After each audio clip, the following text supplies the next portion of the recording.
பயங்கரமான தேவன் என்ன செய்தார் தெரியுமா? கடலை 2 பிளந்து அதுக்கு நடுவில் நடத்தி பார்வோனுடைய சேனையை கலங்கடித்தார், பயப்படுத்தினார். ரதத்தினுடைய சக்கரங்கள் கலண்டு ஓடுகிறது, பயந்து நடுங்கிறாங்க.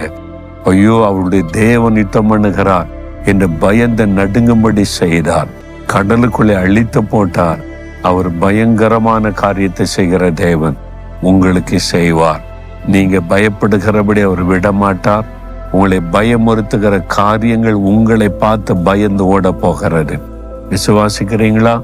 விசுவாசத்தோட சொல்லுங்க, என்னோடு இருக்கிற என் ஆண்டவர் வல்லமையும் பயங்கரமான தேவன். எனக்கு வல்லமையான காரியத்தை செய்வார், பயங்கரமான காரியத்தை செய்வார். நான் அதை விசுவாசிக்கிறேன். இன்றைக்கு என் காரியத்தில் ஆண்டோடைய வல்லமையும் பயங்கரமும் வெளிப்பட போகிறது. மாற்றம் நடக்க போகிறது. ஸ்தோத்திரம். இயேசுவின் நாமத்தில் ஆமென்.